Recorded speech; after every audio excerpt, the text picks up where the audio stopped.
안녕하세요. 사연에 빠지다의 DJ 민영입니다. 오늘도 두 가지 사연 준비되어 있으니 끝까지 함께 해주시고요. 구독과 좋아요 버튼도 눌러주세요. 그럼 오늘의 사연 함께 시작해 볼게요. 연애하고 결혼 같은 거 하느니 차라리 혼자 살다 총각 귀신 되겠습니다. 여자친구 없냐고 누가 물어보면 전 이렇게 대답하곤 합니다.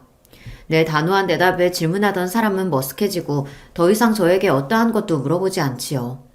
제가 어디 신체에 결함이 있냐고요? 한참 이성이 좋아 쫓아다닐 나이에 이상하시다고요. 맞습니다. 저라는 사람은 애초에 결혼이라는 제도에 회의감을 품고 그렇기 때문에 여자를 만날 마음은 더욱 없는 이른바 비혼주의자였습니다. 요즘 20, 30대 젊은 층의 비혼주의자가 많이 보이죠. 과한 결혼식 비용, 높은 주거 비용 등 경제적 이유로 결혼을 포기하는 사람도 있지만 저는 여자를 경멸하고 사랑을 믿지 않는 감정적 비혼주의자라고 할 수 있겠네요. 제가 왜 이런 사람이 됐는가 생각해보면 그건 아마 제가 자라온 가정환경 탓이겠죠. 그래서 제가 들려드릴 이야기는 어쩌면 경악할 수도 있는 그런 놀랍고 슬픈 것일지도 모릅니다. 그래도 결코 평범하지 않은 제 이야기를 끝까지 놓치지 말고 들어주세요. 아직 제 직장이나 주변 사람들은 이런 저의 개인사를 하나도 모르세요. 그만큼 비밀스러운 이야기이기 때문에 저를 비롯한 사람들의 이름을 가명으로 쓰는 점 너른 양해 부탁드립니다. 그럼 이제부터 제가 살아온 이야기를 시작해 볼게요. 제가 기억할 수 있는 한 아주 어렸던 기억을 떠올려 보면 보이는 건 시골의 낡은 집, 거기서 곤충이나 잡고 놀며 매일 혼자 시간을 죽이는 무료한 시간들이었습니다. 세상에서 별로 무서워할 것 없는 제가 지금까지 죽어도 못하겠는 일은 바로 혼밥입니다. 할아버지가 일 나가시기 전에 저 먹으라고 개다리 소반에 차려놓으신 밥을 혼자 먹었던 때가 뼈에 사무치게 외롭고 싫었어요. 그래서 지금도 밥을 굶으면 굶었지 여간에서는 혼자서 잘 안 먹습니다. 혼자 먹는 밥은 저에게 외로웠던 유년기의 아픈 기억과 같으니까요. 이 집에는 할아버지와 외손자인 나 단 둘뿐. 왜 남들처럼 우리 집에는 엄마 아빠가 없는 것인지 궁금했습니다. 그런 질문에 할아버지는 이런 이야기를 들려주셨어요. 인연이? 너 어제는 누구랑 있다가 밤늦게 들어왔어? 이렇게 살 거면 결혼은 뭐하러 하고 자식은 어떻게 낳고 살았냐? 그렇게 해도 다른 남정 내가 좋으냐? 어? 미친놈이 또 엄한 사람 잡고 앉아있네. 나도 누가 이 모양 이 꼴로 살 줄 알았겠어? 이럴 줄 알았으면 너 같은 놈한테 내 청춘 안 맡겼지. 맨날 이렇게 사람 의심하고 숨 막히게 할 거면 그냥 지금이라도 갈라서. 아유, 확시 이걸 그냥 죽여 살려. 너 그걸 말이라고 해? 엄마라는 여인이 이혼이 그렇게 쉽냐? 쉬워? 내가 태어나고 부모와 살았던 집은요, 맨날 부부끼리 잡아 죽일 듯이 싸워댄다며 동네에서 유명했대요. 부부싸움의 원인은 아버지 입장에서는 어머니의 불륜, 어머니 입장에서는 아버지의 을처증.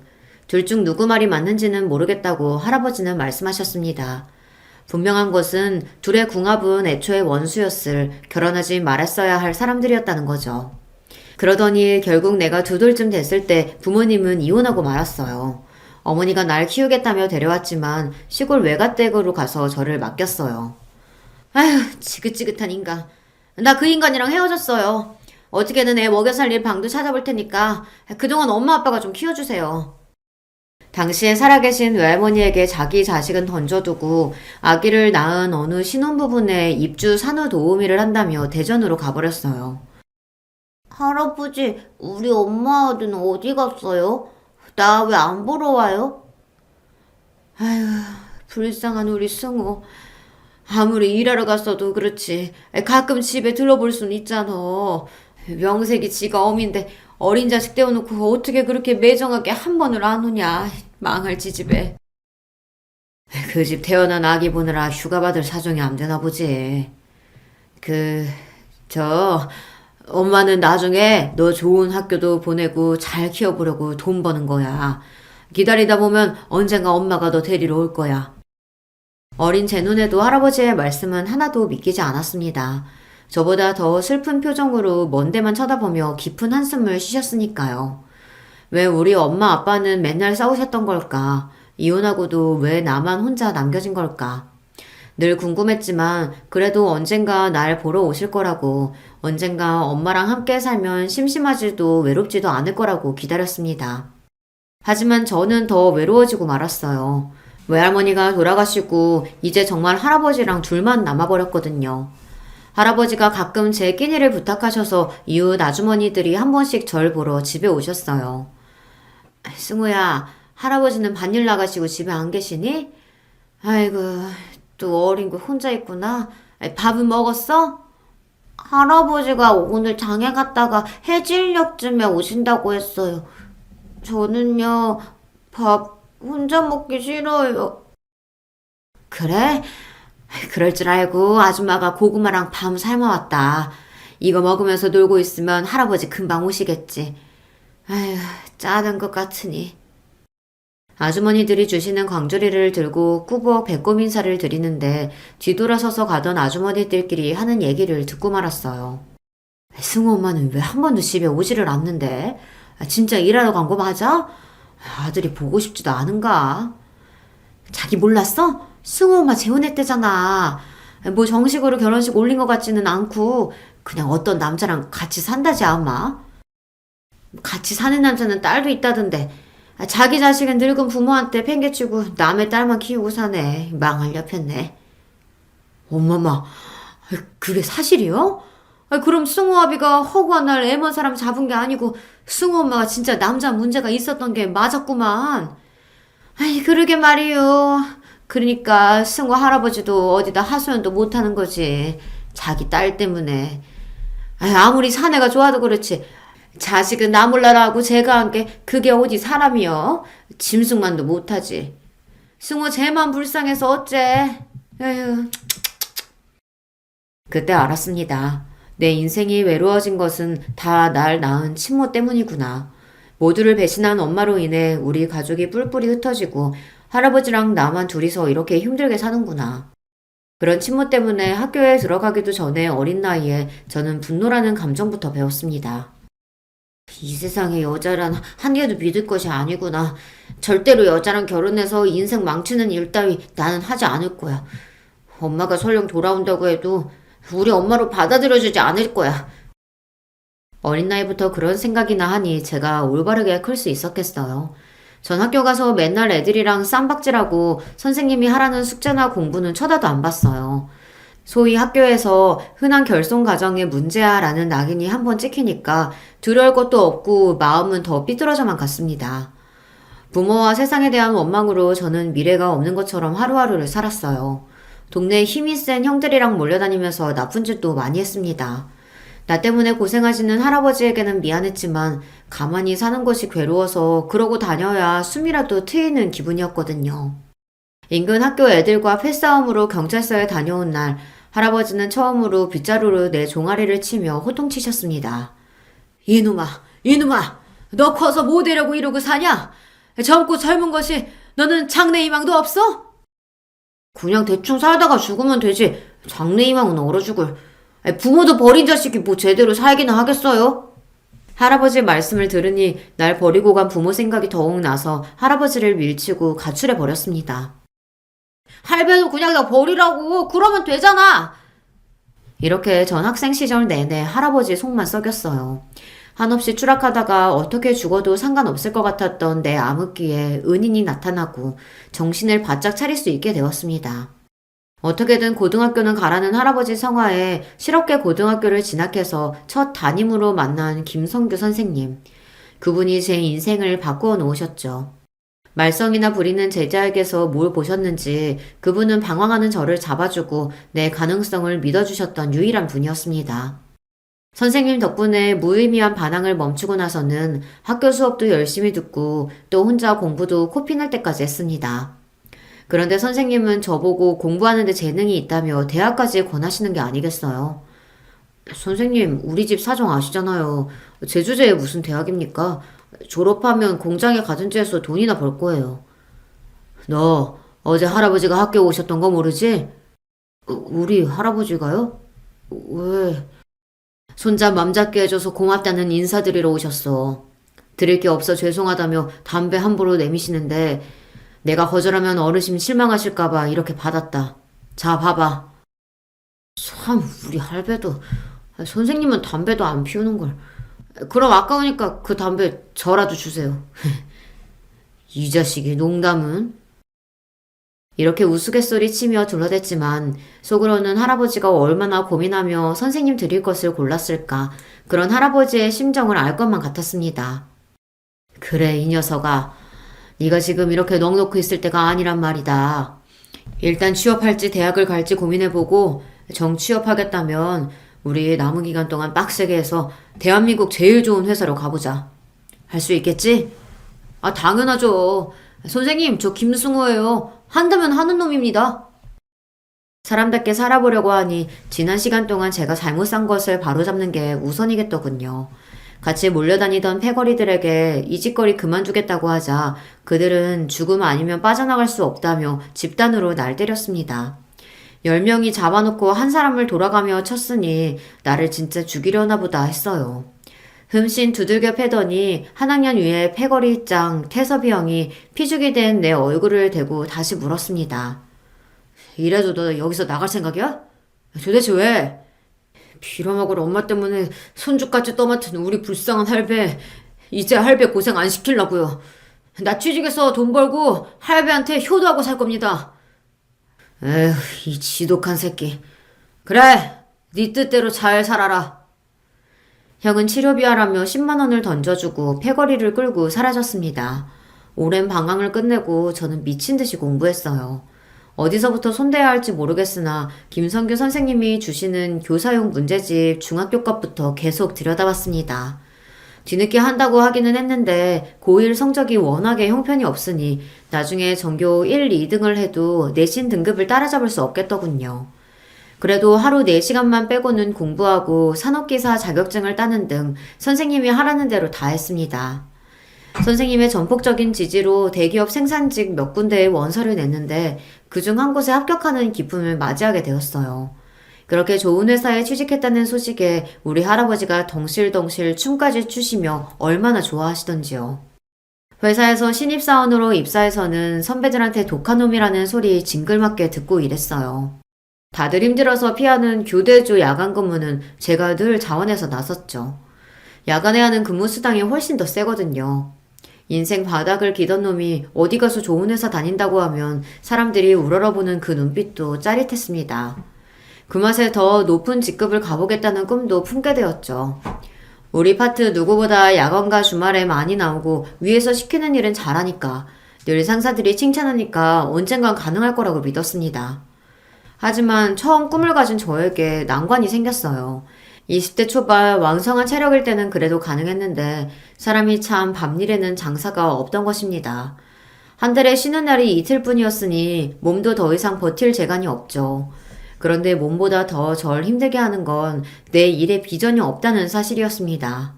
연차가 하나씩 늘어가며 현실의 벽에 직접 부딪히면서 느낀 좌절감은 누구보다 열심히 살았던 만큼 더 깊고 크게 다가왔습니다. 공돌이는 공돌이라 회사에서 제가 오를 수 있는 자리는 한계가 있다는 걸 여실히 느꼈죠. 대학 졸업장이 있고 없고에 따라 세상에서 내가 올라갈 수 있도록 열어주는 길은 정해져 있더군요. 스승의 날마다 은사이신 김성규 선생님을 찾아뵙곤 했어요.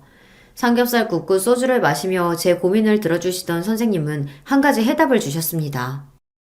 그러지 말고 너 아예 이참에 대학에 가보는 게 어떻겠냐? 예? 대학이요?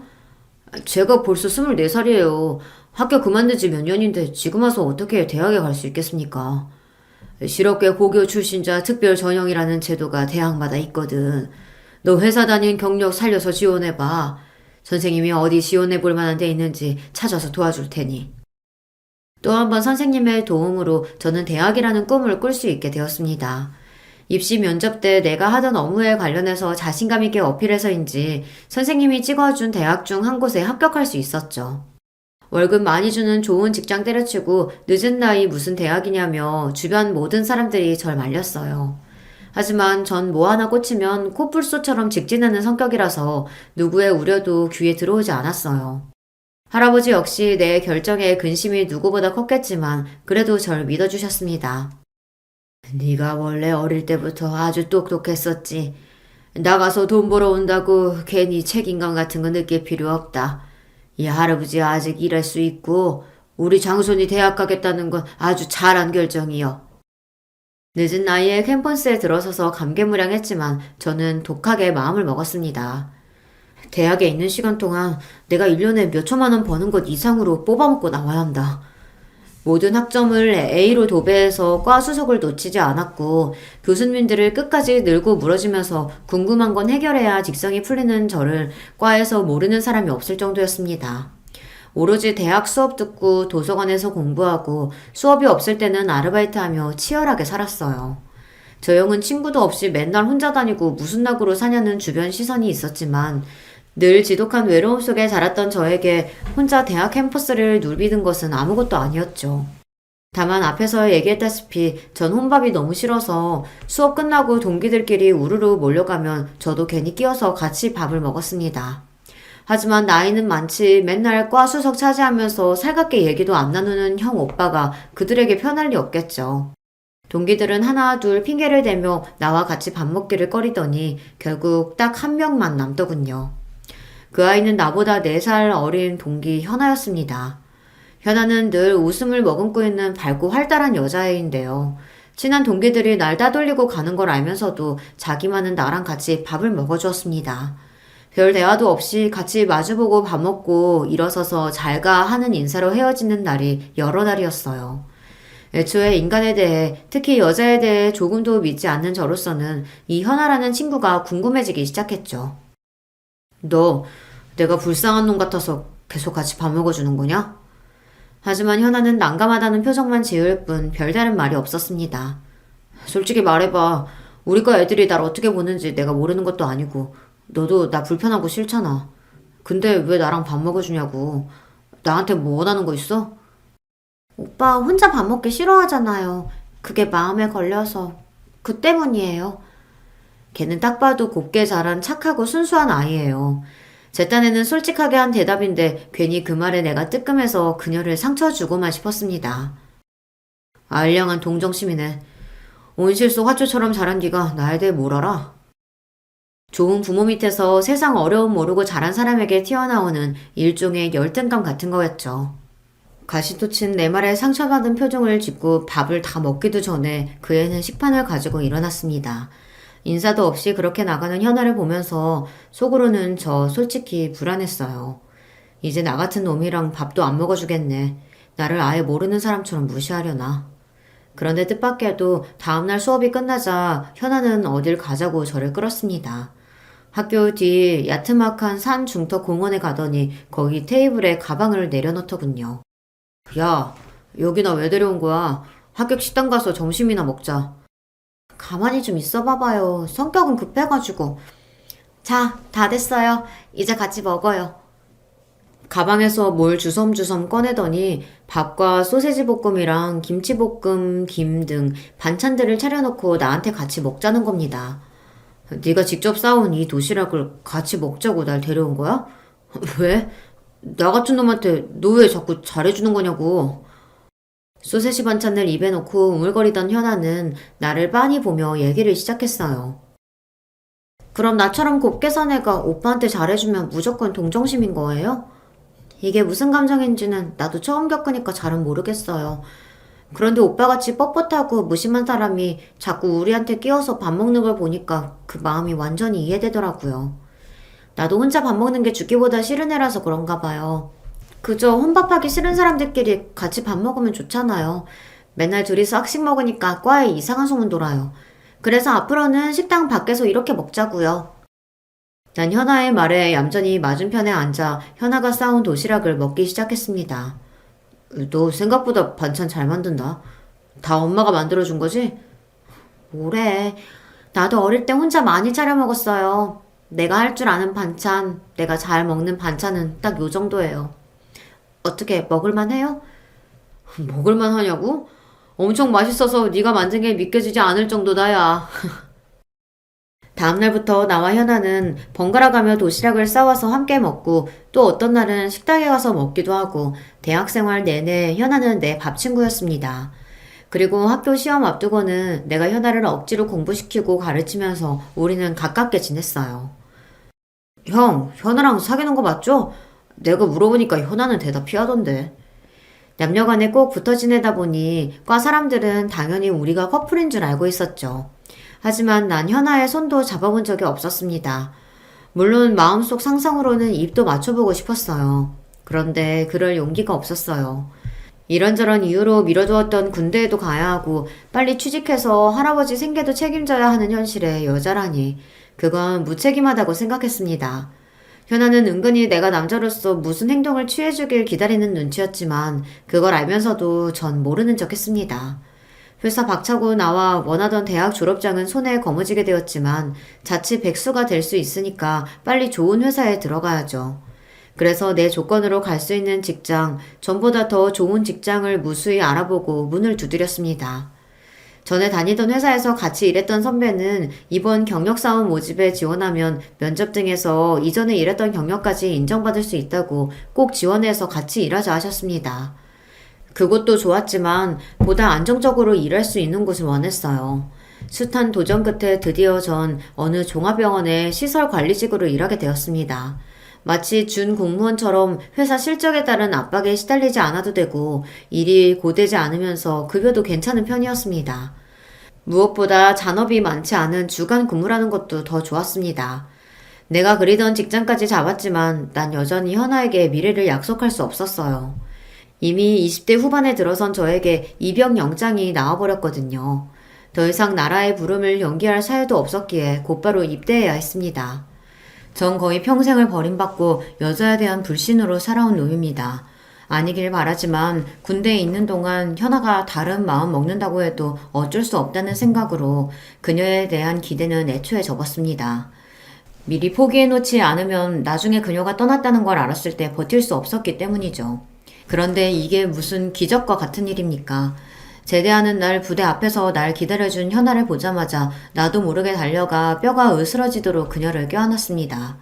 이렇게 좋은 여자를 지금 놓치면 난 더 이상 어떠한 사랑도 못할 것만 같았어요. 더 이상 어떤 망설임도 없이 현아를 내 여자로 만들고 세상 누구보다 행복하게 만들 것을 다짐했습니다. 우리 바로 결혼하자. 그냥 연애가 아니라 전 하루라도 빨리 그녀와 결혼하고 싶은 마음이었습니다. 그녀와 함께 살 집을 마련하기 위해 월급을 모으며 10원도 허투루 안 쓰고 재테크도 열심히 했습니다. 그런데 결혼하겠다던 제가 정작 놓친 중요한 것이 있었어요. 오빠, 여기야. 주말 데이트 약속 장소에 가보니 여자친구가 미리 나와 있었습니다. 그런데 그녀 옆에 한 중년 남성이 앉아 있었고 그분은 저를 보고 손을 흔드는 게 아닙니까? 인사드려. 내가 세상에서 제일 믿고 울지 않은 우리 아빠. 갑작스러운 예비 장인어른의 등장으로 속으로는 놀랐지만 정중하게 인사부터 드렸어요. 제가 인사가 늦었습니다. 저 현아 남자친구 김승호입니다. 예쁘게 봐주십시오.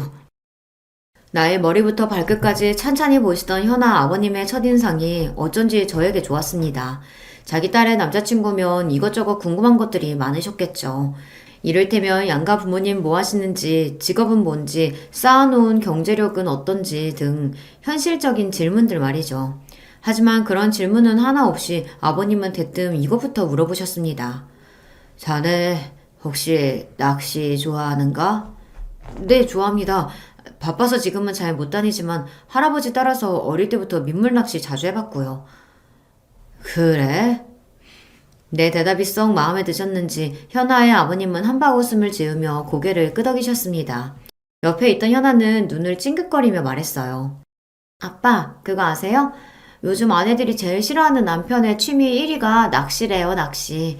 그런데 아빠에다가 결혼할 남자까지 모두 낚시를 좋아하다니 맙소사 내 팔자야. 현아의 우스갯소리에 한층 분위기는 부드러워졌고 저 역시 잔뜩 긴장했던 마음이 조금씩 풀어졌습니다. 식사하고 즐겁게 대화를 가진 자리를 마치고 나오면서 현아의 아버님은 저에게 자기가 아는 좋은 낚시터에 다음번에 같이 가자고 말씀하셨어요. 그리고 저희들끼리 조금 더 놀다가 오라며 용돈까지 제게 주셨는데요. 한사코 거절하는 저에게 이렇게 말씀하셨습니다. 아빠가 자식들 용돈 주는 건 그냥 고맙습니다 하고 받는 거야. 자식들 먹고 쓰는 돈 벌려고 부모가 열심히 돈 버는 거 아닌가? 자, 그럼 나는 이만 가네. 아버님의 뒷모습을 보며 전 알 수 없는 뭉클함을 느꼈습니다. 전 한 번도 그렇게 좋은 부모를 가져보지 못했으니까요. 예비 장인어른에게서 아버지라는 존재를 처음으로 어렴풋이 느낄 수 있었고 그 울타리가 얼마나 넓고 따뜻한 것인지 알 수 있었습니다. 오빠, 지금 우는 거야? 설마 내가 갑자기 우리 아빠 데리고 와서 많이 놀란 거구나. 미안해. 눈시울이 붉어진 나를 보고 미안해하는 여자친구가 참 예뻐 보였습니다. 그 고마운 여자친구의 얼굴을 품에 묻고 그랬습니다. 아니야, 지금 이 순간이 너무 감사하고 행복해서 나도 모르게 울컥했나 봐. 현아, 너는 나한테 천사야. 내가 가져볼 수 있는 모든 행복을 가져다 주는 천사. 그날 이후 우리의 데이트는 조금 달라졌습니다. 내가 너무 눈치가 없나 라고 말씀하셨지만 아버님은 종종 우리의 데이트에 끼어 함께 하셨어요. 만나볼수록 그분은 격이 없고 사람을 편안하게 해주는 그런 분이셨습니다.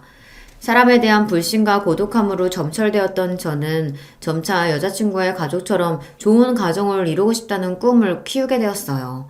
아주 오래전부터 현아와 결혼을 꿈꾸면서도 사실은 자신이 없었습니다. 양쪽 부모 없이 자랐고 몹쓸 놈처럼 살았던 내가 사랑을 제대로 베풀어 줄 수 있을까? 우리 부모처럼 내가 가정을 망쳐버리는 건 아닐까? 도끼 하나로 대학 졸업장이며 직장이며 내 딴에는 열심히 읽어놓은 것들이 세상 사람들 기준에는 부족하다는 것을 저 자신이 잘 압니다. 더구나 딸을 시집 보내야 할 남자로서는 더욱 기대에 못 미치는 사람이겠죠. 그렇게 가진 것 없는 저를 좋게 봐주시고 친자식처럼 대해주시는 아버님의 진심이 의아하기도 했지만 점차 감사함으로 받아들이기 시작했습니다. 물론 현아의 어머님은 저를 별로 마음에 들어하지 않으셨어요. 저에게는 어머님의 그런 모습이 원망스러운 것이 아니라 도리어 당연하다고 생각했습니다. 제 가정 환경 때문에 곱지 않게 보는 시선은 어려서부터 익숙했으니까요. 그리고 장모님도 언젠가 날 인정해 주실 거라는 이상한 믿음마저 들었던 건 아마 현아와 아버님 덕분이 아닐까 합니다. 우리 할아버지에게 현아를 결혼할 여자라고 인사시켜 드렸을 때 그 무뚝뚝하신 영감이 나를 대할 때와는 영 딴판으로 대하셨습니다. 아주 잘 왔어요. 승호가 불쌍하고 가여운 아이지만 그래도 자기 사람은 끔찍히 챙기는 녀석이지. 오죽하면 할아버지 책임지겠다고 20되기도 전에 일해서 돈 벌어 왔겠어? 상처 많은 아이니까 아가씨가 잘 보듬어줘요. 이놈 앞으로 잘 부탁합니다. 한참 어린 여자친구에게 존댓말까지 써가며 공손하게 말씀하시는 할아버지에게 우리는 적잖이 놀랐습니다. 네, 아무 걱정하지 마시고 승우 오빠는 저만 믿고 맡겨주세요. 그런데 할아버지, 여기 이렇게 파스 다 붙이면 피부암 걸리셔서 안 돼요. 마치 어린 시절 만났던 할아버지를 세월이 흘러 다시 만난 것처럼 친근한 모습으로 현아는 우리 할아버지를 대해주었습니다. 자기 손으로 할아버지 파스를 새로 붙여주면서 소근소근 내 흉도 보던걸요. 이렇게 상황이 흘러가니 현아와의 결혼은 꿈이 아니라 곧 다가올 현실이 되었습니다. 양가에서 우리를 축복해 주시니 곧 있을 상견례도 형식적인 인사다 그렇게만 생각했죠. 이제부터 제가 감히 예상치 못한 엄청난 일들이 몰려올 거란 걸 그땐 까맣게 몰랐으니까요. 상견례 장소는 할아버지 사시는 동네에 있는 식당이었습니다. 예비 장인어른께서 연로하신 우리 할아버지를 배려해 주신 덕분이었죠. 할아버지를 모시고 같이 식당 복도를 통해 예약한 방으로 걸어가고 있을 때 저 멀리 예비 장인어른의 목소리가 들렸습니다. 아니, 이 동네는?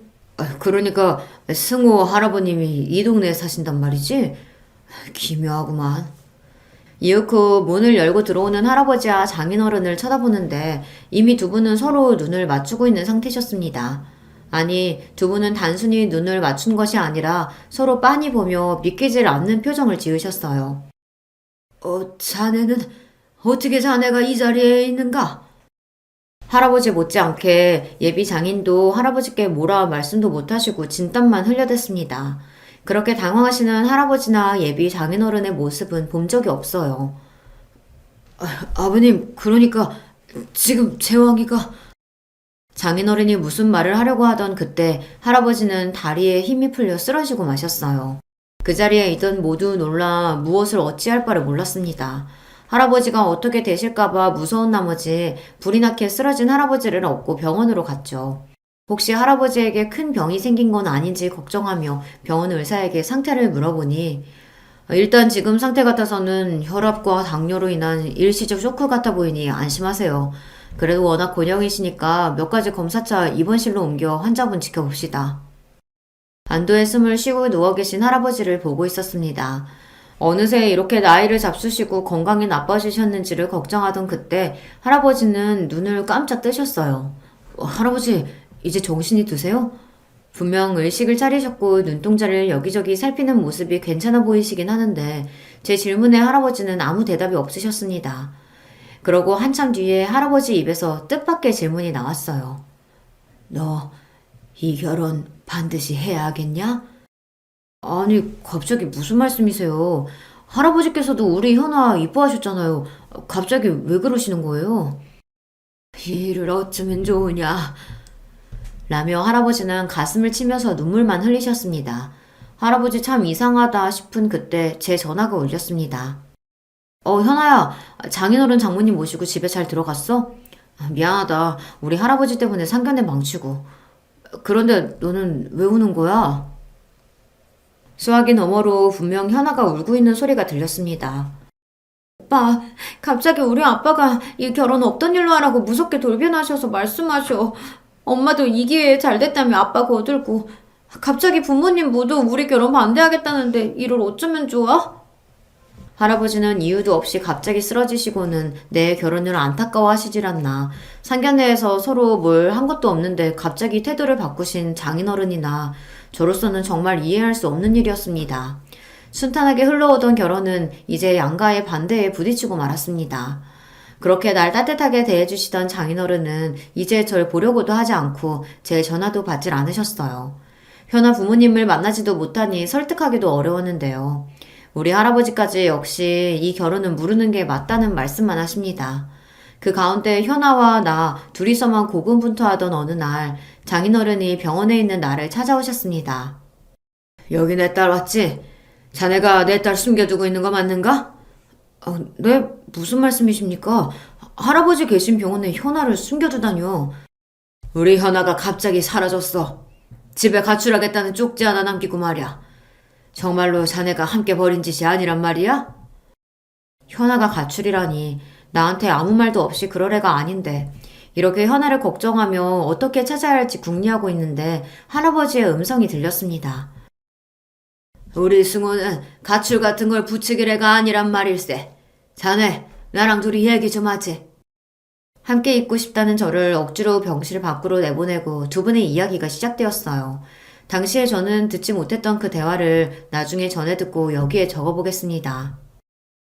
장인어른, 정말 오랜만에 뵙습니다.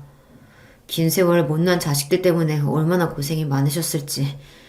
아이들 일이 이렇게 돼서 정말 어떻게 뵐 면목이 없습니다. 그야 내가 딸년 잘못 키운 값 말년에 몰아서 치르는 게지. 사람 일이 어디 마음대로 돼간디. 근데 자네는 재혼해서 딸도 낳고 잘 살고 있었구만. 우리 승호도 어려움 많았지만 다행히 이렇게 잘 커주었다네. 그런데 사실 장인어른께 묻고 싶은 것이 있습니다. 내 아들 재왕이가 정말 저 승호가 맞다는 말씀입니까? 어쩌다 이름이 바뀐 거죠? 그렇다네. 이혼하자마자 승호 엄마가 우겨서 애 이름을 바꿨어. 자네가 지은 이름으로 살면 애 팔자마저 꼬일지도 모른다면서. 그건 그렇고 우리 불쌍한 애들은 모르게 둘이 찢어놓는 게 좋지 않겠나. 자기 부모가 꼬아버린 인연의 실타래를 애들이 알게 된다면 그 마음이 오죽하겠어. 예, 맞습니다. 모두 다 제가 부족해서 이런 사태까지 나고 말았네요. 이 넓은 세상에 이복남매인 저 둘이 만나게 될 줄 누가 알았겠습니까? 딸은 제가 잘 타일러 볼 테니 승우, 그 불쌍한 놈은 장인어른께서. 장인어른이라뇨? 왜 우리 할아버지를 장인어른이라고 부르십니까?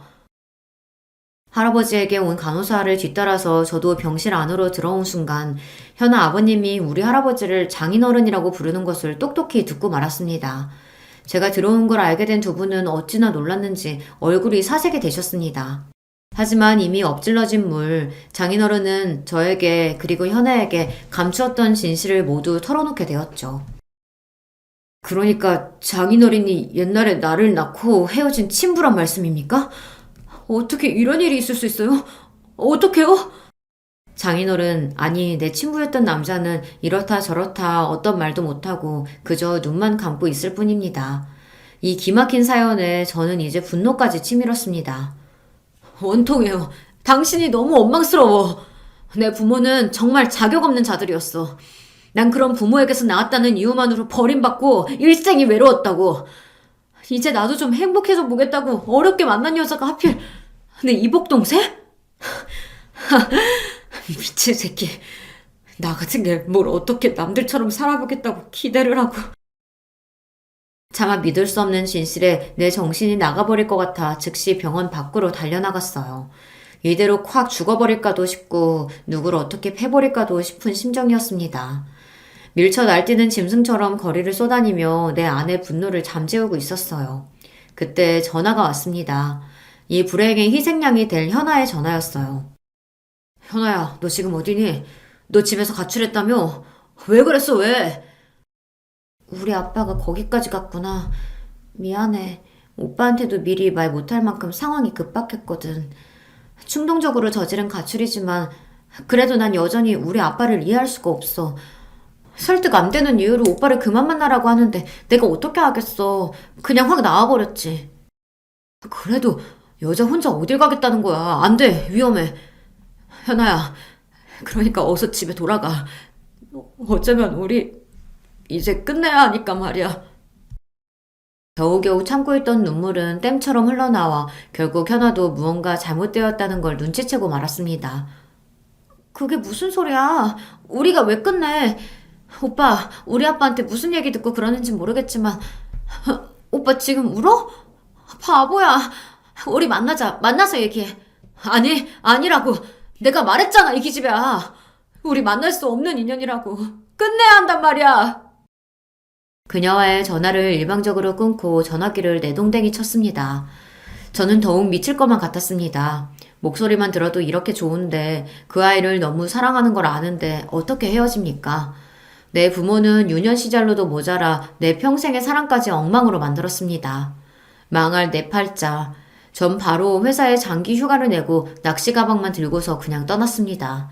고장난 핸드폰으로 내가 아는 모든 사람과 연락이 두절된 채 그대로 인연을 끊겠다는 마음으로 숨어들었다고 봐야죠. 이 낚시터 저 낚시터 떠돌고 다니다가 가끔 공중전화로 할아버지한테 전화로 안부 정도만 확인하고 살았어요. 정처 없이 떠돌이 생활하던 어느 날 불현듯 경기도 안성의 한 낚시터가 생각나서 그곳에 왔습니다. 고요한 저수지 수면에 낚싯대를 들이우고 앉아 있었어요. 인적도 드문 넓은 저수지에서 나를 아는 이가 있을 리 없는데 저 멀리 어떤 남성이 내 이름을 부르는 듯한 소리가 나는 겁니다. 다른 일행과 착각하는 건가 싶어 그 사람을 보내려고 했어요. 여기 낚시하는 사람 있어요. 저쪽이나 찾아가 보세요. 저벅저벅 쓱 저벅저벅 쓱 갈대밭을 헤치고 이윽고 내 앞에 선 사람은 바로 내 장인어른, 아니 내 친부였습니다. 역시 자네는 여기에 있군. 내가 어떻게 알고 자네 찾으러 이 낚시터 온 줄 아나? 여기까지 무슨 일이세요? 모르겠습니다. 27년이나 됐으려나. 네 엄마한테 이혼당하고 아들까지 뺏기고 나서 여기로 왔었어. 옛날 네 엄마랑 낚시 데이트하러 온 곳이기도 한데 죽을 장소를 생각하니까 왠지 여기부터 생각나더군. 그리고 저번에 밤낚시 좋은 데 없냐고 네가 묻길래 널 여기에 한번 데려왔었지. 피는 못 속인다더라. 딸이 결혼하겠다고 누굴 데려온다기에 난 그 도둑놈한테 엎어놓고 도망가게 해야지 싶었어. 그런데 널 보자마자 괜히 애틋하고 정이 가고 그랬다. 조건도 안 좋은 녀석인데 왜 마음부터 그렇게 끌리던지. 너도 참 인생이 어째 그렇게 꼬였냐. 잘 살아보지 않고선. 지금도 현아가 많이 보고 싶어? 어찌 마음 정리는 다 됐냐? 당신 진짜 무책임한 인간이네요. 자식이었던 나한테 미안하지도 않습니까? 이제 둘째 부인하고 낳은 딸만 걱정되는 모양이군요. 네, 걱정 마십시오. 나도 이복 동생이랑 어떻게 해보려고 하는 파렴치한은 아니니까 말이에요.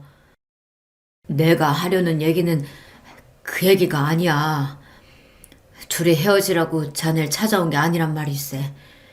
현아 쓰러져서 응급실에 가 있던 거 자네 모르지? 전 깜짝 놀랐습니다. 건강하던 그 아이가 갑자기 왜, 설마, 우리가 걱정했던 대로 그 아이는 이 출생의 비밀을 어떻게 알아내고 말았네. 그런데 이럴 때 자네가 연락 두절인 상태고 아마 그 아이 죽을 만큼 힘들었을 거야. 그래서 수면제를 30알이나 먹고 그만. 친부는 어깨를 들썩이며 눈물을 참았습니다. 저 역시 불쌍한 현아 생각에 울음을 터뜨리고 말았어요.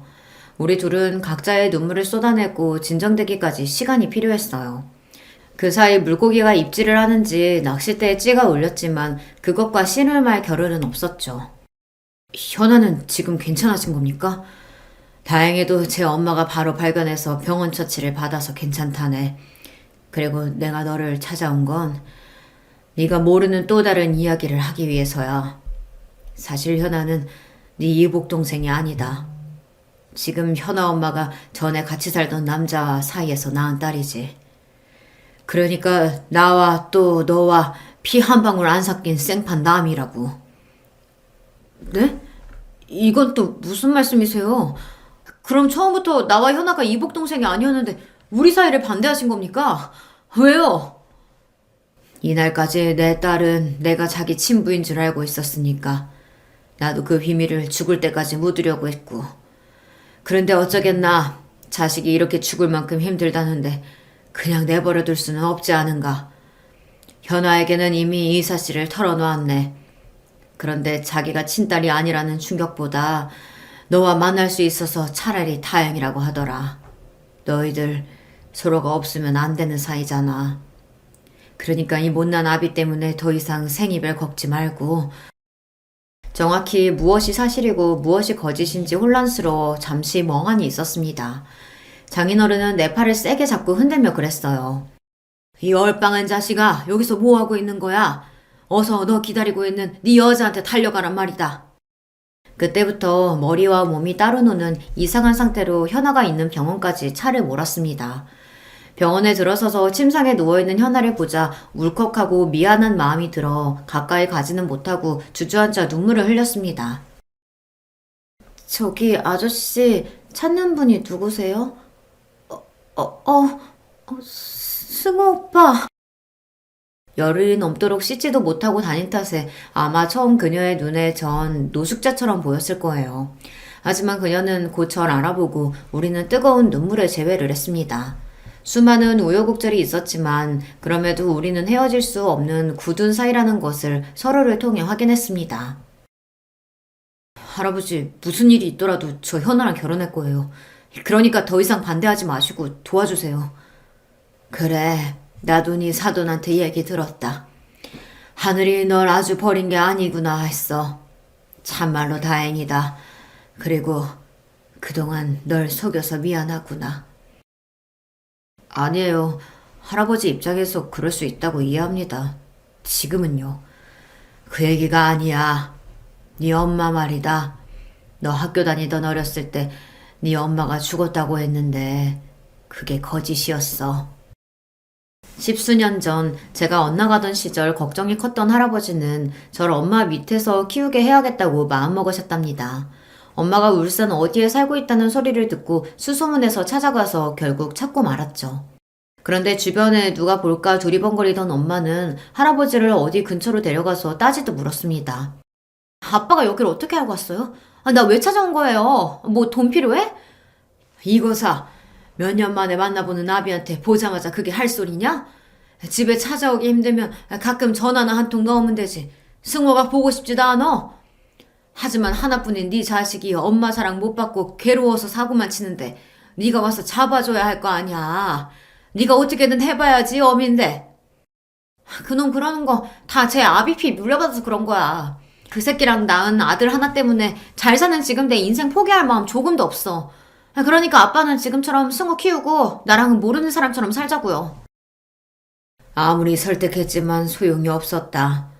그래서 집에 돌아와서 승호 너한테 그랬다. 네 엄마는 죽어버렸다고. 그래야 네가 엄마 안 기다리지. 기약 없는 그리움보다 더한 벌이 세상에 어디 있겠니? 젊은 놈 앞으로 기펴고 제대로 살려면 차라리 제 엄마 죽었다고 하는 편이 낫지.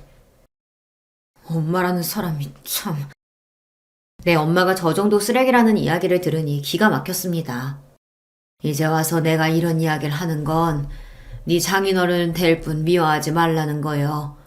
이제 한 가족으로 살 사이인데 괜한 미움이나 오해 품으면 안 되지. 너희 아버지는 그럴 의무도 없는데 나중에 너 필요할 때 쓰라고 5천만 원 엄마한테 줬어.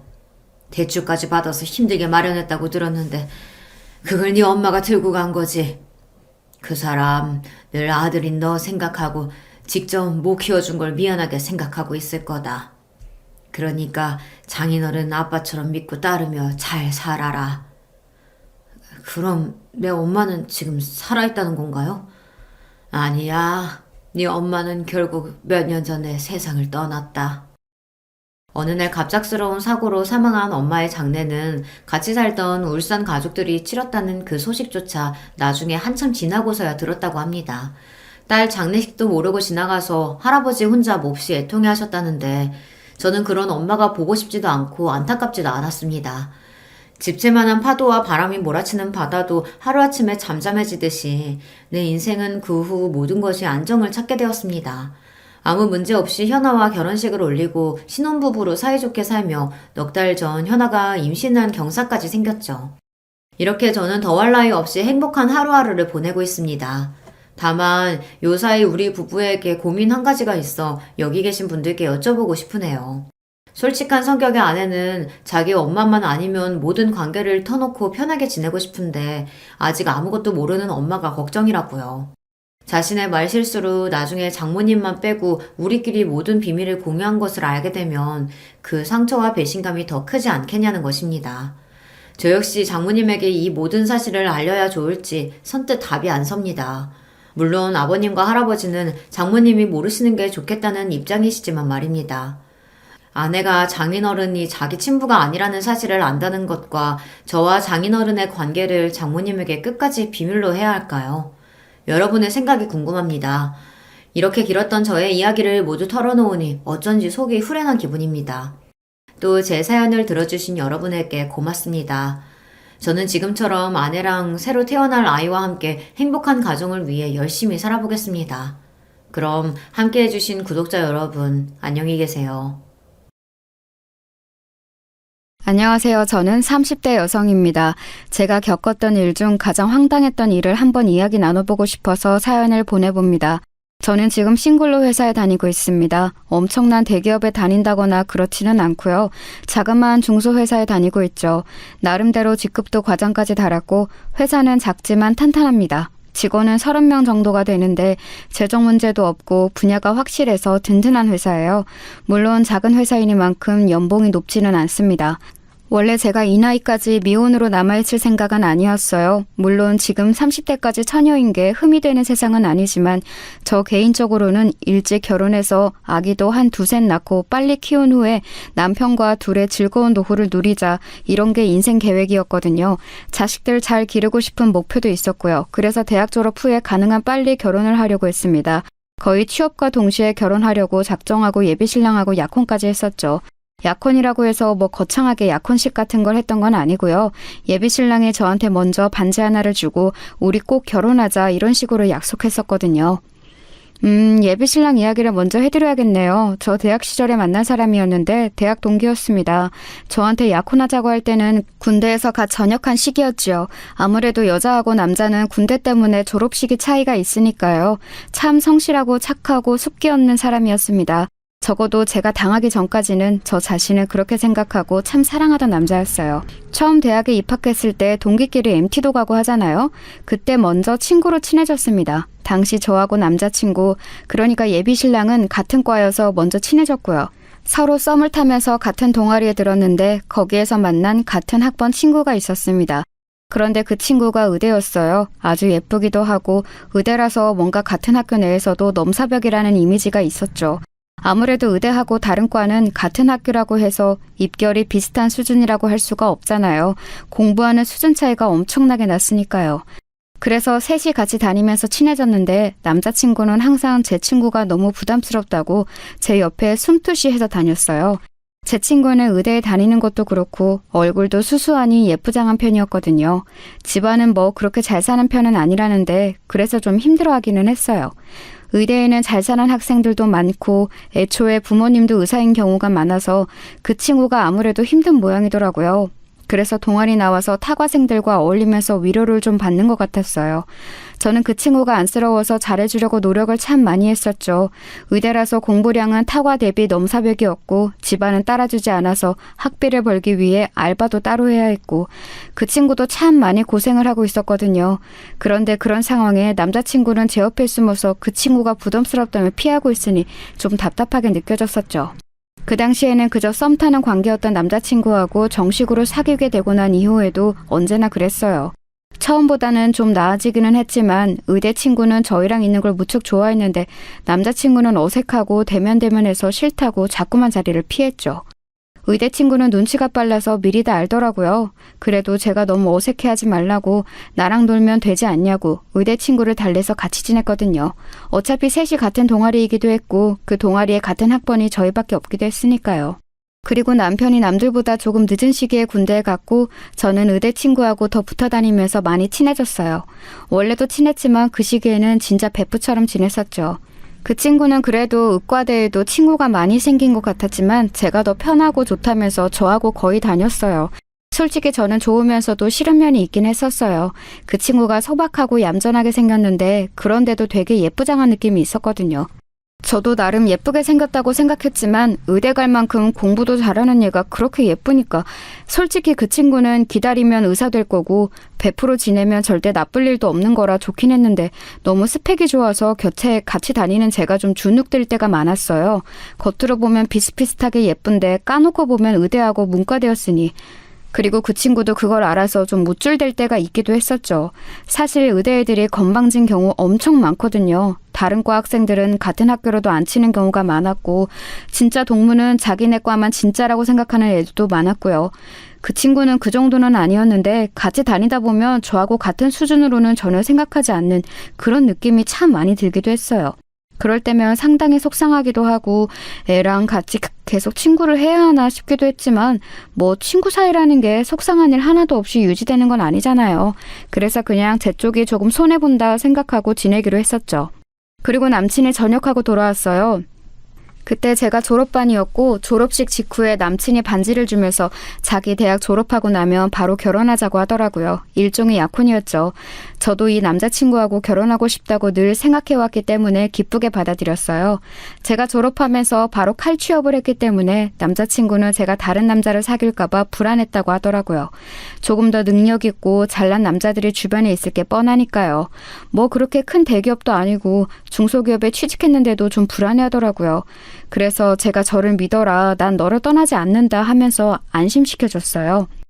그러고 나서 2년 뒤 남자친구가 졸업했죠. 그 사이에 먼저 돈을 벌고 있던 제가 남자친구한테 용돈도 보조해주고 교재 사는 비용도 보태주고 그랬어요. 데이트 비용도 당연히 제가 다 냈고요.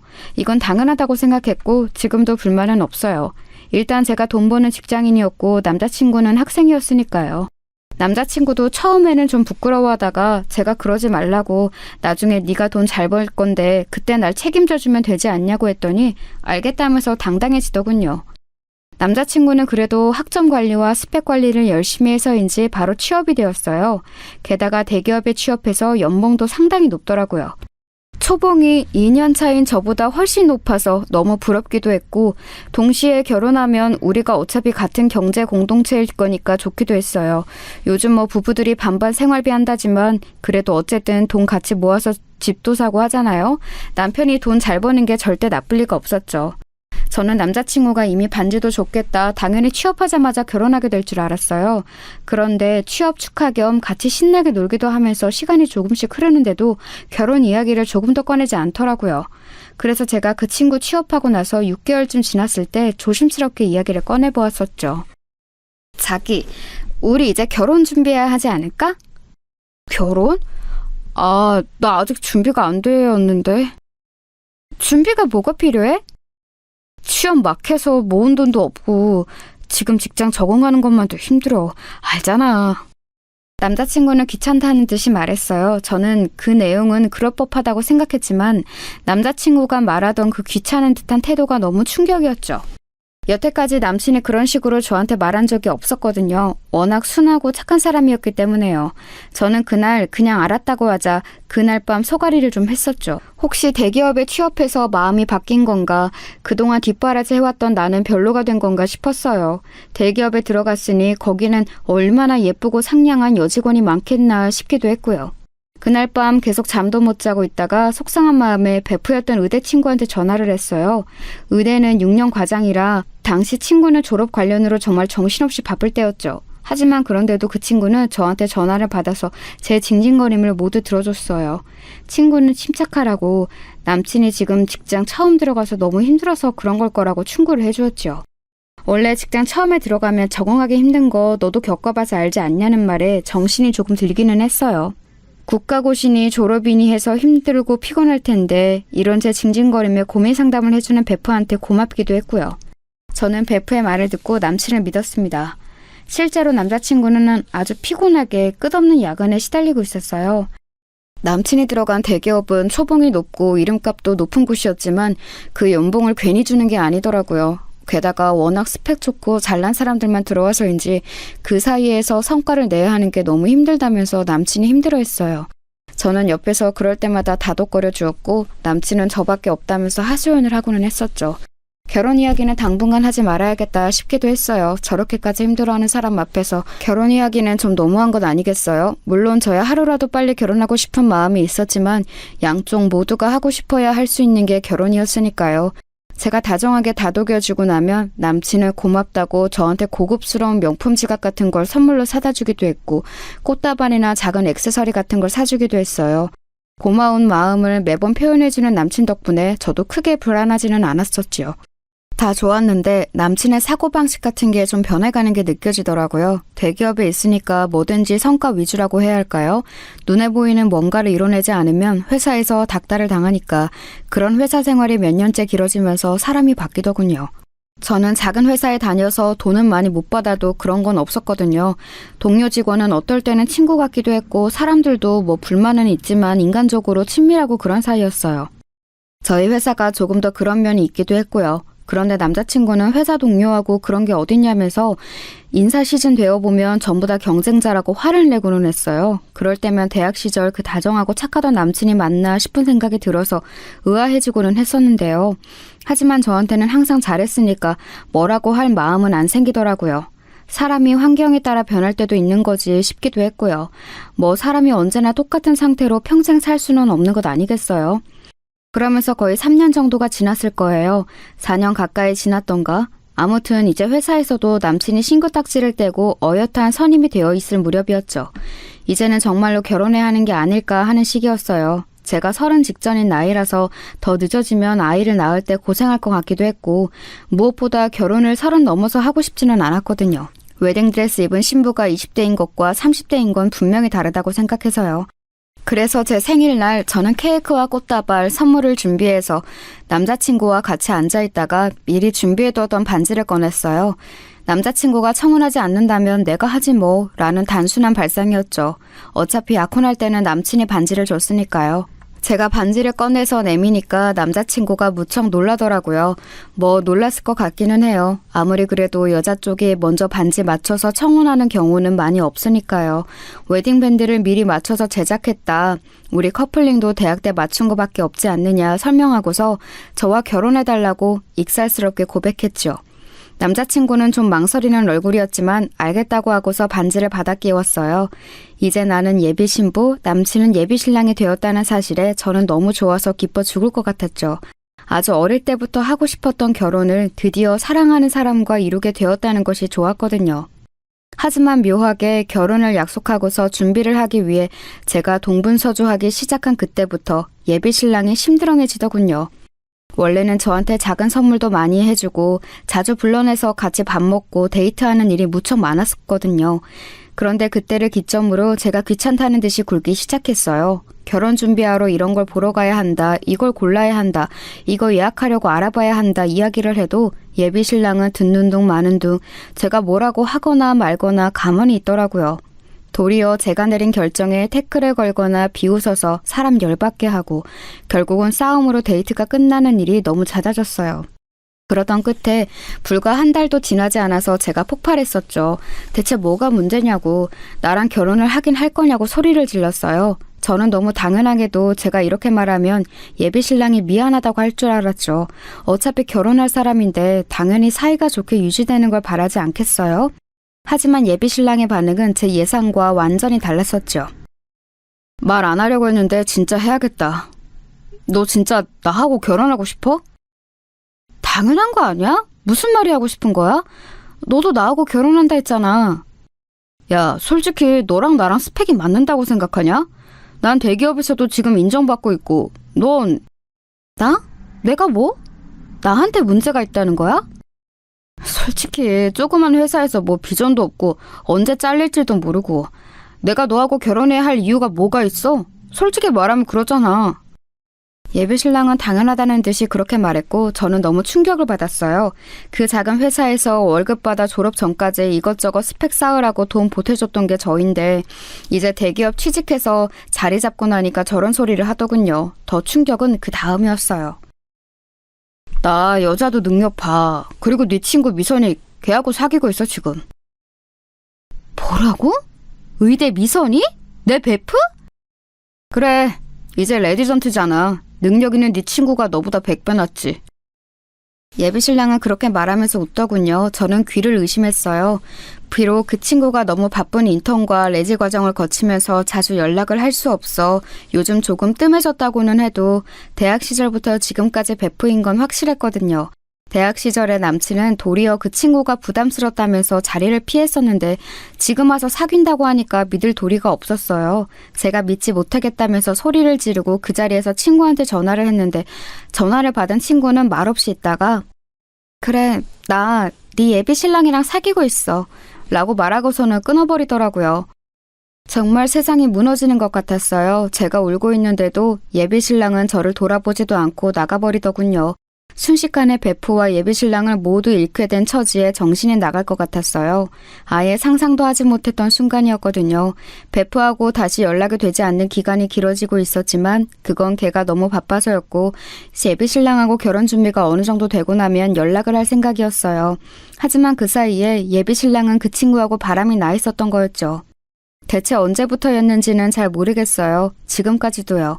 의대 친구는 이미 학부 시절부터 너무 바빴고 남자친구가 가끔 있기는 했지만 시간이 없어서 연애를 못한다고 할 정도였거든요. 게다가 그 남친들도 전부 의대생이거나 아주 잘 사는 집 아들들이라서 뭔가 스펙을 중시한다는 느낌이었고요. 제 예비 신랑은 물론 대기업에 다니기는 했지만 사실 의사하고 붙이면 균형이 맞지는 않는 수준이잖아요. 베프가 항상 그랬거든요. 의사들은 평범한 직장인 사람하고 결혼할 거면 그 집안이 엄청 잘 사는지 본다고요. 최소한 나중에 개인 병원 개원은 해줄 정도가 되어야 결혼하는 게 수지가 맞는다고 했어요. 하지만 제가 알기로 예비 신랑의 집안은 절대 그 정도 아니었고요. 그냥 저냥 보통 먹고 사는 평균적인 한국 가정이었어요. 도리어 좀 가부장적이고 답답한 가풍이라는 것 정도는 알고 있었지만 예비 신랑을 사랑했기 때문에 제가 참고 결혼하려던 예비 시댁이었거든요. 제가 의사 친구한테 전화를 걸어서 뭔가 물어보려고 하거나 화를 내려고 했지만 잠깐 받아서 비우고 끊어버리는 게 너무 속이 상했어요. 차단도 안 하고 계속 받기는 받는데 도리어 그게 저를 우습게 보는 것 같아서 너무 싫었어요. 나중에는 네가 이런 식으로 구질거리니까 네 예비 신랑이 나랑 바람난 거야 이런 식으로 말을 하더라고요. 예비 신랑도 제가 전화를 하니까 문자로만 귀찮게 하지 말고 이제 포기해. 난 네 친구하고 결혼할 거야 라고 왔어요. 그러고서는 차단해버리더군요. 너무 억울하고 화가 나서 저는 대학 단톡방 동기들한테 하소연을 했어요. 사정을 털어놓자 동기들은 당연히 경악하면서 제대로 말도 잇지 못했었죠. 그 친구들도 당연히 연줄이 있어서 그 의대 친구와 전 예비 신랑 쪽하고 겹치는 지인들이 있었어요. 솔직히 제가 이런 식으로 당한다면 최소한 대학 내 인맥 사이에서 언플이라도 잘 해놔야겠다는 생각이 들어서 한번 당해봐라는 심정으로 전부 다 풀어버렸죠. 아마 이성이 있었으면 그렇게 내밀한 이야기는 단톡방에다 안 했을 것 같은데 그때는 이거고 저거고 없이 머리가 돌아버려서 그냥 맛 좀 봐라 하고서는 다 이야기를 해버렸어요. 친구들은 다 같이 붕괴해졌고 혹시라도 그 둘 결혼이라도 하게 되면 자기들이 단체로 하얀 원피스를 입고 가주겠다고도 해주었어요. 그래도 동기들이 같이 화를 내주어서 그것만으로도 마음의 위로가 많이 되더라고요. 제가 억울하다는 사실을 아는 사람이 있다는 사실 하나만도 좋았어요. 그런데 단톡방에 있던 친구 한 명이 뭔가 이상하다면서 말을 꺼냈어요. 야, 그런데 그러고 보니까 미선이 걔 레지치고 꽤 논다던데? 그게 무슨 말이야? 원래 의사 그 연차 때는 정신없잖아. 근데 남자를 그렇게 만나고 다닌다고 하더라고. 한 번에 뭐 셋도 만나고 그랬대. 완전 문어다리였다고. 뭐? 걔 원래 엄청 얌전하지 않았어? 아우 야, 그건 네가 그냥 걔랑 친해서 좋게 봐준 거고 학부 때부터 유명했어. 걔 하도 남자 찔러보고 다녀서 의대에서 왕따 된 거잖아. 그래서 의대 안에서 못 놀고 타과 애들 사이에서 동아리 활동했는데 너가 친하게 지내준 거고. 저는 정말 여태까지 전혀 모르던 일이었어요. 친구들은 다 알았지만 그래도 걔하고 베프인 저를 생각해서 앞에서 기분 상할 말한 말은 꺼내지 않고 싶었다고 하더라고요. 의대에서 왕따당하고 그 대응으로 저를 이용해 먹었다는 거였으니 친구들이 말하길 꺼려한 것도 이해는 가죠. 그리고 걔 대학 졸업하고 나서가 더했대. 인턴 때야 진짜 잠도 못 자니까 잠깐 뜸했다지만 최소한 항상 한둘 이상은 남자 만나고 다녔다더라. 그중 하나가 너 예비신랑 아니었을까? 그 새끼 이제 예비신랑이라고도 하지마. 그냥 전남친. 아 진짜 싫다. 그래, 결혼 약속했던 사실 자체도 잊어버려. 와, 진짜 둘 다 너무 나쁘다.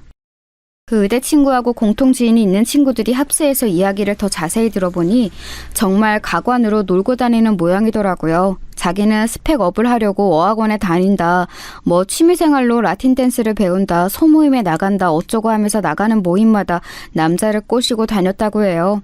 너무 많이 만나고 다녀서 그만큼 이래저래 트러블도 많았는데 병원으로 찾아와서 머리채를 잡은 여자도 있었더라고요. 저처럼 결혼 약속 단계에서 엎어진 커플도 있었지만 아예 결혼식을 올린 남자하고 바람이 나서 파혼된 곳도 있었고요. 결혼식 전에 깨쳐서 차라리 다행이라고 해야 하니 나는? 차라리 다행일 수 있어. 네 남친은 걔한테 얼마나 쉬운 먹잇감이었겠니? 근데 그동안 안 건드린 건 그만큼 마음에 드는 구석이 없어서였을 텐데 혹시 뭐 반지 줬다 이런 말 했어 걔한테? 이상하게 주인 있는 남자를 더 꼬시는 것 같더라. 아 맞네. 이야기했어.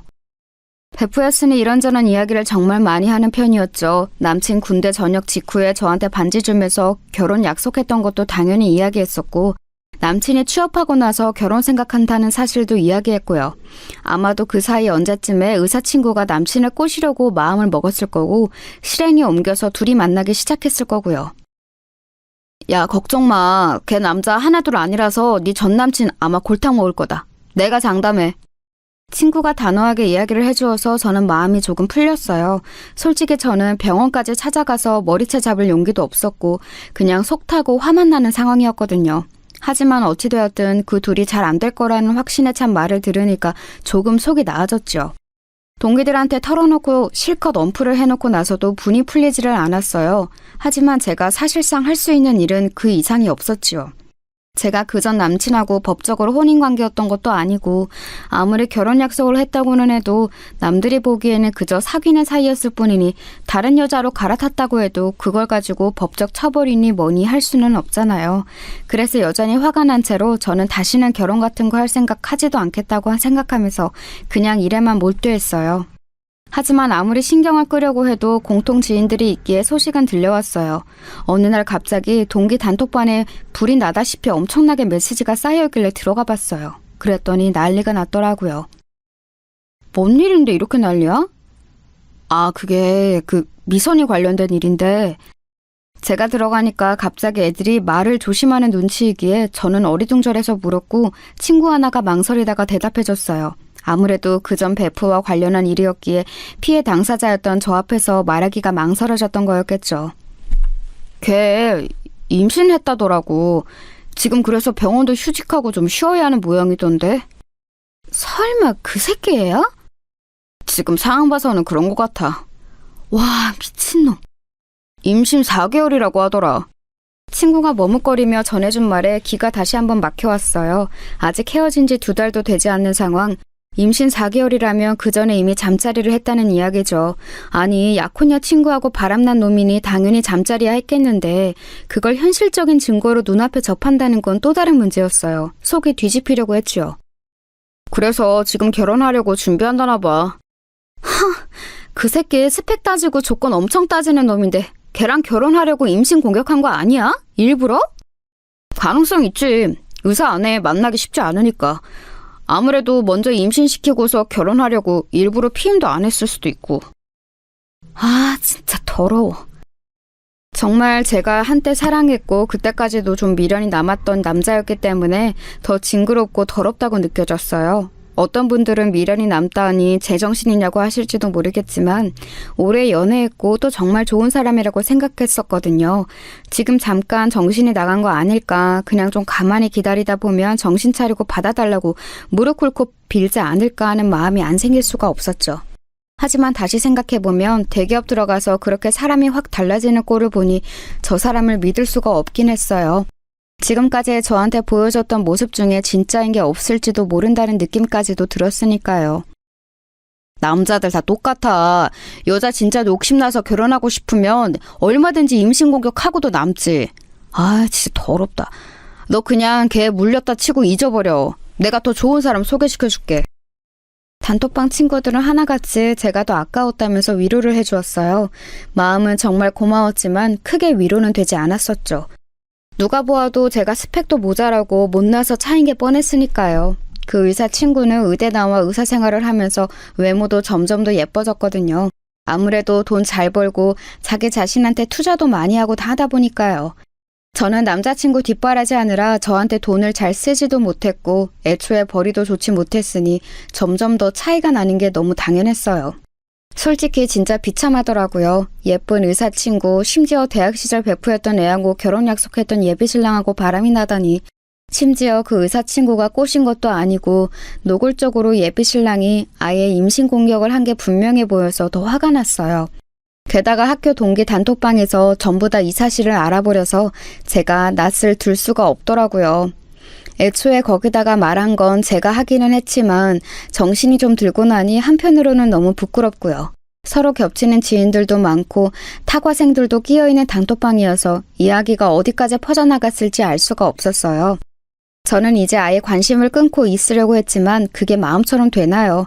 게다가 단톡방 친구들은 제 눈치를 보면서도 걔네들 소식이 들려오면 계속 이야기를 해주었어요. 친구들 입장에서야 제가 관심이 있을 거라고 짐작해서 이야기를 해주는 거였고 사실 저도 그 나쁜 것들 사정이 어떻게 굴러가나 궁금은 했거든요. 그런데 그 의사 친구하고 전 남친하고 결혼 준비도 만만치 않은 모양이더라고요. 야, 그게 쉽겠냐? 딸 의사 만든 집안에서 기껏해야 대기업 따위 다니는 사위가 말이 되겠냐고. 하긴 의사 입장에선 그렇겠지? 병원 개원이라도 시켜줄 수 있으면 모르는데 그것도 아니잖아. 그 새끼 아주 예비 처가에 무릎 꿇고 빌려다니는 모양이더라. 그렇게까지 비참하게 굴면서 결혼해서 대체 뭐 하려고 저러나 몰라. 그 새끼는 그냥 결혼 자체가 목적일걸?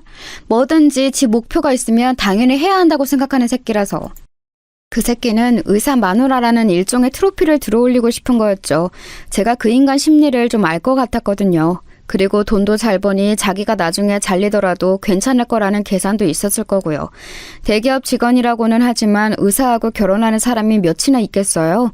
동료 직원들 사이에서도 어깨에 힘들어가서 뻐길 수 있겠죠. 중소기업 다니는 저 같은 신부감하고 비교나 되겠어요? 결국 들려오는 소문에 미혼적이던 의사 친구가 결국 부모님한테 같이 고개를 숙여서 결혼 허락을 받아냈다고 하더라고요. 그 친구 부모님이 거의 뒷목 잡고 넘어가셨다고는 하는데 뭐 어쩌겠어요. 딸을 그 모양으로 길러놓은 것을. 나름대로 베프였던 친구 예비신랑을 그런 식으로 훔쳐가 놓고서 자기는 다른 멋진 남자하고 결혼할 생각은 아니었겠죠. 솔직히 제가 그 친구한테 찾아가서 생난리를 칠까 고민한 적도 있었어요.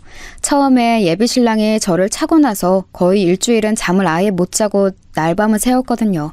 어떤 때는 예비신랑보다 의사친구가 더 밉고 머리채라도 잡고 시원하게 한번 흔들어버리면 마음이 좀 풀릴 것 같았는데 제 성격에 그게 될 수도 없었고 그랬다가 고소라도 당하면 제가 더 봉변을 당할 수도 있을 것 같아서 안 했어요. 임신했다는 걸 알고 나니까 만약 제가 찾아가서 난리를 쳤다가 잘못해서 유산이라도 했으면 정말 큰일이었겠구나 싶어서 차라리 안심은 되더라고요. 그리고 얼마 지나지 않아서 걔네들이 결혼식을 했다는 이야기가 들려왔어요. 속도 위반으로 결혼하는 거라 떳떳하지는 못했는지 그리 크지 않게 치렀다고 하더군요. 제 친구들은 사정을 알고 있으니 거의 가지 않았고 한 친구는 축의금 1,800원을 봉투에 담아내면서 잘해봐라 친구 예비신랑 뺏은 혼전 임신녀라고 쓴 메모를 넣고 왔다고 해요. 괜한 짓을 했다고 타박하긴 했지만 솔직히 속은 조금 시원하더군요. 적어도 그 축의금 열어보면서 잠깐이라도 약은 오를 거 아니에요? 어쩔 수 없이 다녀온 공통 지인들 말을 들어보니까 신랑 쪽 부모님은 아주 좋아서 싱글벙글인데 신부 쪽 부모님은 얼굴이 거무죽죽하게 죽어서 거의 돌아가실 것 같은 표정이셨다고 하더라고요.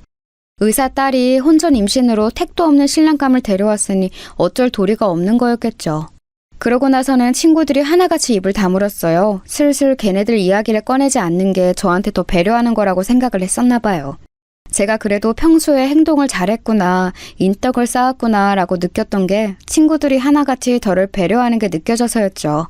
얼마나 고맙던지. 그리고 친구들이 다 같이 남자를 소개시켜준다면서 여기저기 연락을 해줘서 그중 고르고 골라 몇몇을 만나러 다녀오기도 했어요.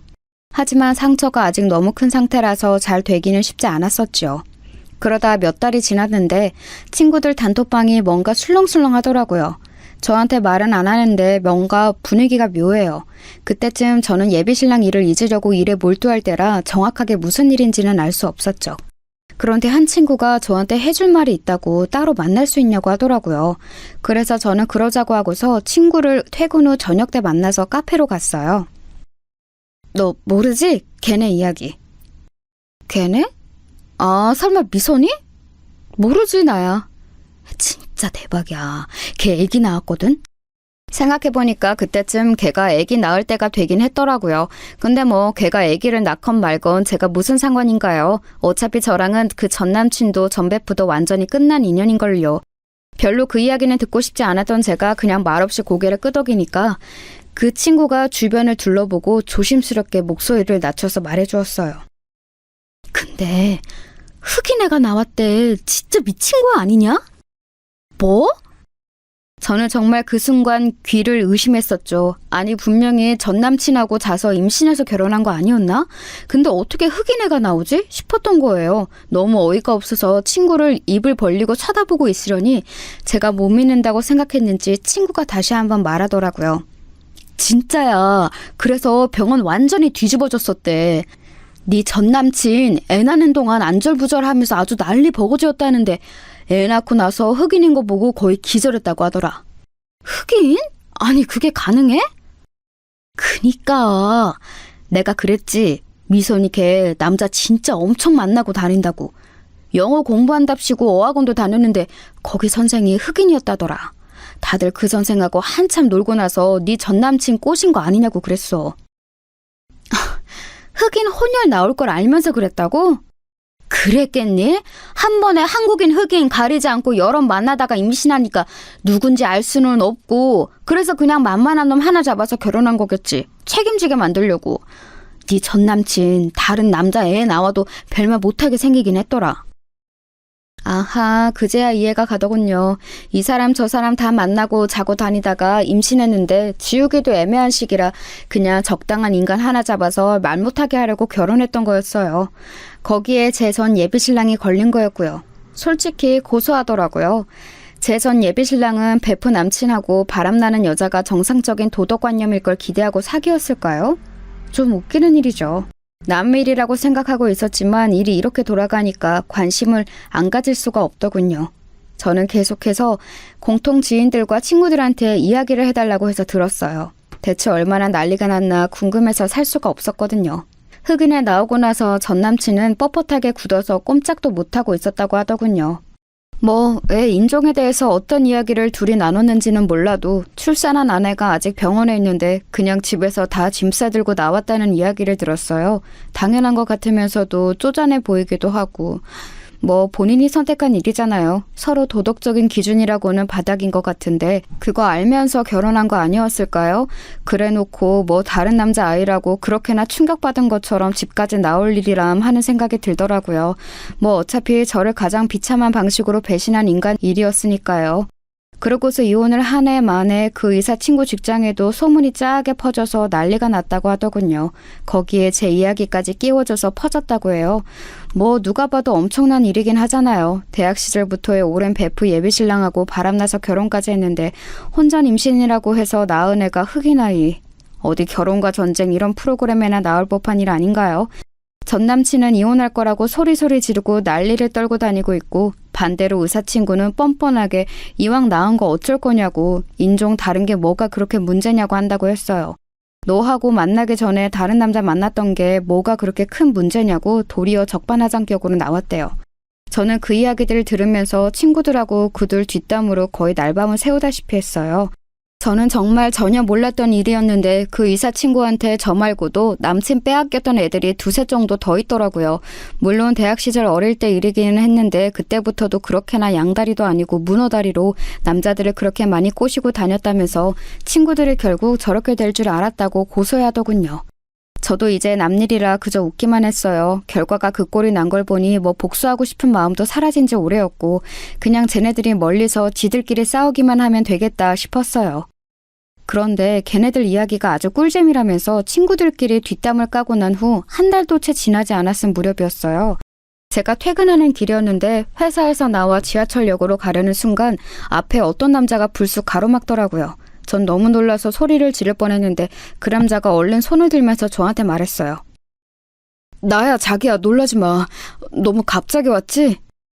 아니 어쩐 일이야? 그 남자를 다시 보니까 더욱이나 놀라웠어요. 바로 제 전남친이었거든요. 저까지 차고서 결혼한 놈이 갑자기 왜 찾아왔나 저는 의심스러운 눈으로 쳐다봤지요. 그랬더니 전남친은 불안한 얼굴로 눈을 굴리더니 머리를 갑자기 숙이더군요. 자기야, 내가 말하자면 복잡한데 그게 나 걔랑 이혼했어. 이혼했다고? 정말이야? 말도 안 되는 소리였어요. 제가 그 이야기를 들은 지 얼마 되지도 않았는데 제가 이야기를 들은 날 곧장 이혼 서류를 썼어도 아직 숙려기간도 지나지 않았을 시기였죠. 더군다나 그 의사 친구가 절대 쉽게 놔주지도 않았을 게 뻔했어요. 정상적인 애아빠로 들어앉히려고 발목 잡은 건데 거기에 넘어갈 정도로 멍청한 놈을 놔줄 리가요. 적당히 달래다가 시간 지나면 포기하겠지 싶어서 기다리고 있겠죠. 전 남친은 제가 되묻자 뭔가 찔끔한 얼굴로 고개를 숙였어요. 아니 그게 이혼하려고 노력 중이야. 정말이야. 이혼하려고 생각만 하고 있는 거 아니고 걔가 이혼은 해주겠대? 소송이라도 할 거야. 걔가 유책이니까 이혼은 확실히 할 수 있어. 그러니까 왜 지금 와서 이혼하려고 해? 네가 원하던 능력 있는 아내잖아. 의사 아내를 네 주제에 어디 가서 또 구하게? 이왕 이렇게 된 거 저는 차단되어서 그동안 못 퍼부었던 말을 제대로 한번 퍼부어보자 싶었습니다. 사실 의사 친구도 물어뜯고 쉽게 믿기는 했지만 가장 큰 문제는 전남친 아니었겠어요? 지가 정신만 똑바로 박혀 있었다면 절대로 저를 버리고 이런 식으로 떠날 리가 없었죠. 제정신이 아닌 놈이니까 애초에 저를 무시하는 마음이 컸으니까 낼름 의사 아내 만든다고 도망가 버린 거였다고밖에 볼 수 없었어요. 제가 날카롭게 반문하자 전 남친은 당황해서 얼굴이 시뻘개지더군요. 목소리 좀 줄여. 자기 직장 사람들 듣겠다. 그게 뭐 어때서? 난 잘못한 거 없어. 잘못은 네가 했지. 저는 어차피 직장 사람들이 다 제 파혼에 관한 사실을 알고 있었어요. 직장이 워낙 작은 곳이고 동료들하고도 친구처럼 지내는 곳이라서 미주알 고주알 다 이야기를 해놨었지요. 그래서 지금 와서 전 남친에 대한 소문이 퍼진다고 해도 정말 아무런 상관이 없었어요. 가능하다면 전 남친 직장 그 대기업까지 쫓아가서 이 새끼가 무슨 짓을 했는지 소리소리 지르면서 다 알리고 싶었지만 제 신경이 더 피곤할 게 뻔해서 그만두었을 뿐이었죠. 알겠어. 진정해. 나 할 이야기 있어서 왔어. 뭔데? 다시 나랑 만나주면 안 될까? 내가 정말로 잘못했어. 뭐? 전 남친은 아주 불쌍한 얼굴을 하고서 저를 쳐다보고 있었어요. 이혼도 안 한 주제에 지금 저한테 다시 만나달라고 하면서 저렇게 뻔뻔한 표정을 하고 있다니 믿을 수가 없었죠. 너 지금 이혼도 안 했다며. 지금 나한테 불륜녀 되라는 소리야? 아니, 그보다 너 나한테 정말 미안하기는 해? 미안하면 네가 나한테 얼굴 빳빳하게 들고서 이런 소리를 하면 안 되지. 자기야, 나 좋아했잖아. 자기가 청혼할 만큼 나 좋아하지 않았어? 다시 만나면 되잖아. 전 남친은 제 반응을 예상하지 못했다는 듯이 당황한 얼굴이었습니다. 그 얼굴에 제가 더 황당했죠. 대체 이 새끼는 날 뭘로 보고 있었던 거지? 싶었어요. 그러니까 제가 먼저 결혼하자는 말을 꺼냈기 때문에 사귀는 동안 제가 더 성의를 다하고 배려했기 때문에 제가 지를 죽을 만큼 사랑하는 줄 착각하고 있었던 모양이에요. 물론 사귀는 동안 정말 사랑했던 것은 맞지만 그랬기 때문에 그런 식으로 더럽게 차였을 때 완벽하게 마음을 떼어냈다는 사실도 예상하지 못했던 걸까요? 인간이 어떻게 저럴 수가 있는 건가 싶어서 저는 어이가 없어서 말없이 전 남친을 노려봤어요. 자기야, 내가 이렇게 빌게. 나하고 결혼해줘. 내가 이혼하고 나서 자기한테 정말 잘할게. 이혼 어차피 금방이야. 제가 아무런 반응이 없자 뭔가 잘못되었다고 느꼈는지 전 남친은 좀 다급한 얼굴이 되더군요. 자기가 대기업 취직하고 나서 잘 나간다고 생각한 이후에는 저한테 단 한 번도 저 자세를 보인 적이 없는 인간이거든요. 그런데 그때는 아주 비굴하다고 생각될 정도로 저한테 허리까지 굽혀가면서 미안하다고 몇 번이나 이야기를 하더라고요. 거의 무릎을 꿇을 기세로요. 퇴근하는 길이라서 지나가는 사람들이 다 쳐다보니까 부끄럽긴 한지 여기저기 흘끗거리면서 굽실거리는데 황당하기도 하고 어처구니도 없고 이럴 거면 애초에 제 친구하고 바람이 나면 안 되었던 거였죠. 저는 너무 어이가 없어서 전화를 꺼내들어 의사친구 번호를 눌렀어요. 그 친구는 건방지게도 제 번호를 차단도 안 하고 전화를 할 때마다 꼬박꼬박 받아서 저를 비웃었거든요. 이번에도 역시 제가 전화하니까 받더라고요. 그런데 제가 건 건 영상통화였죠. 어쩐 일이니? 야, 잠만 말고 네 남편 여기 온 거나 봐. 그러고서 바로 전화를 돌려서 전 남친 낯짝을 보여줬어요. 화면에 자기 모습이 비치니까 전 남친은 화들짝 놀라서 얼굴을 가렸지만 이미 늦었죠 뭐. 그러게 누가 이런 식으로 찾아와서 구질구질하게 굴렸나요? 야, 너 되게 구질거렸나 보다. 네 남편 여기까지 와서 나한테 만나달라고 하는 거 보면. 야, 너 거기서 뭐해? 다른 남자 그것도 흑인 애새끼 낳아놓고 뭔 큰 소리야. 전 남친은 열이 받았는지 꽤 큰 소리를 내더라고요. 주변 지나가는 사람들이 다 쳐다볼 정도로요. 저는 사람들이 오해할까봐 손사래를 치면서 통화하는 사람하고 이야기하는 거라고 얼른 이야기했는데 꼴이 좀 우습더군요. 너 두고 봐 너? 그렇게 부들부들 떨리는 목소리로 외치고서 의사친구가 전화를 끊었어요. 스피커를 최대치로 올려놨던 덕분에 아주 길거리가 쩌렁쩌렁 울렸죠. 전 남친은 제가 그렇게 정없이 나올 줄은 몰랐다느니 어떻게 이런 식으로 자기한테 굴 수가 있냐느니 난리가 났는데 저는 들은 척도 안 했어요. 결국은 혼자 피를 토할 정도로 떠들다가 결국 반응 없는 저한테 지쳐서 도망치듯이 자리를 떠나더라고요. 그러게 누가 바람나서 다른 여자랑 결혼한 놈이 전 여친한테 찾아오라고 했나요? 그러고 나서 친구들 단톡방에 그 이야기를 했더니 아주 불이 났어요. 다들 그 의사친구하고 제 전 남친 욕하느라고 정신이 없었죠. 몇 날 며칠을 그 둘 욕으로 단톡방에 날려왔는데 결국 그 한 달 뒤쯤 걔네들이 정말로 이혼 절차를 밟고 있다고 하더라고요. 둘 다 모은 돈도 별로 없이 개털이라 생각보다 이혼은 쉬울 것 같다고 대신 여자 쪽에 양육비를 달라는 적반하장 주장을 하고 있어서 전 남친이 기가 막혀 죽으려고 한다고요. 저는 그냥 그 이야기를 듣는 게 꿀잼이기는 했어요. 결국 이혼을 하기는 했는데 시달려서 아주 너덜너덜해졌고 그 과정에서 자기 회사에도 사정이 다 알려졌다고 했어요. 의사 안에 맞는다고 회사에서도 얼마나 자랑을 했겠어요. 근데 뭐 흑인 애 낳은 아내라는 게 알려졌으니 다 망했죠. 저는 그냥 피해자일 뿐이지만 그래도 그런 일이 생겨 그 인간 됨됨이도 알게 되고 결혼도 안 해서 참 다행이라고 생각이 들더라고요. 모든 일이 나쁜 면만 있지는 않은 것 같아요.